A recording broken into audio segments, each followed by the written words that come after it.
the draft's analysis of the multi-layered crises we are facing and the limited progress toward the SDGs. However, we note with concern that this analysis is not matched with actionable, time-bound, and measurable normative and financial commitments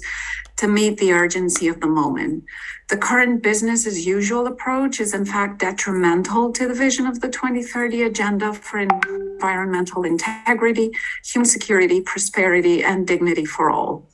Bold and urgent action is required to combat inequalities, address multiple intersecting forms of discrimination, leave no one behind, and reach those furthest behind first. We therefore call on the co-facilitators, member states, and UN entities to reaffirm that the 2030 Agenda is guided by full respect for international law, the Universal Declaration of Human Rights, international human rights treaties, and other instruments, including the Declaration on the Right to Development, ensuring a strong intersectional lens that accurately reflects the needs, rights, and multiple forms of discrimination of all the constituencies recognized in the 2030 Agenda, centering women and girls in all their diversity, people of diverse sexual orientation and gender identities, older persons, persons with disabilities, youth, and children. Reverse the global erosion of the rights of women, girls, and LGBTI people in all their diversity by accelerating efforts to remove structural barriers such as discriminatory laws and harmful stereotypes and norms, and address gender-based violence, the unequal distribution of unpaid care and domestic work, their underrepresentation in leadership and decision-making positions, and the curtailment of sexual and reproductive health and rights. Develop and implement an action plan to move beyond GDP that accurately reflects the value of women's unpaid work,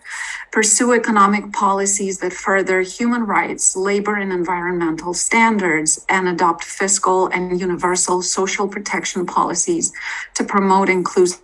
growth. Scale up efforts to finance sustainable development, including through canceling debt, comprehensively addressing illicit financial flows, terminating investor-state dispute settlement mechanisms, fulfilling and exceeding the 0.7% of GNI target for official development assistance, and assessing systemic risks posed by unregulated or inadequately regulated financial sector instruments and actors.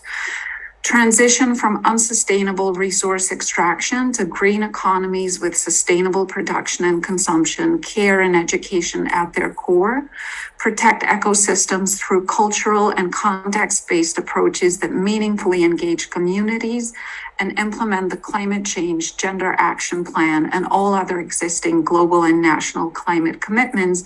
prioritizing investments to address the vulnerability of persons who are most at risk. Commit to a new social contract for education, promoting lifelong learning, including comprehensive sexuality education for all, and addressing systemic inequalities, and invest in gender disaggregated intersectional data to inform policymaking at all levels and stages, and enable meaningful accountability for the HLPF and the SDG Summit outcomes. Excellencies, we are particularly concerned that this declaration does not include any reference to the major groups and other stakeholders who are official stakeholders to the UN Sustainable Development processes. In line with the 2011 Busan Declaration, which formally recognized civil society as an essential partner for development cooperation, we urge the co-facilitators to continue and open up sustained, meaningful engagement modalities beyond short interventions such as this one that cannot even scratch the surface of the issues facing us today, and the written feedback that we provide to documents that often is not reflected in the outcome and final documents,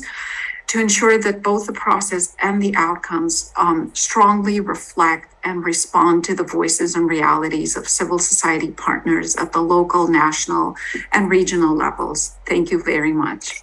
Thank you so very much, Ms. Foteini, for joining us. And also thank you to the major groups and other stakeholders coordination mechanism for the collaboration. Thank you.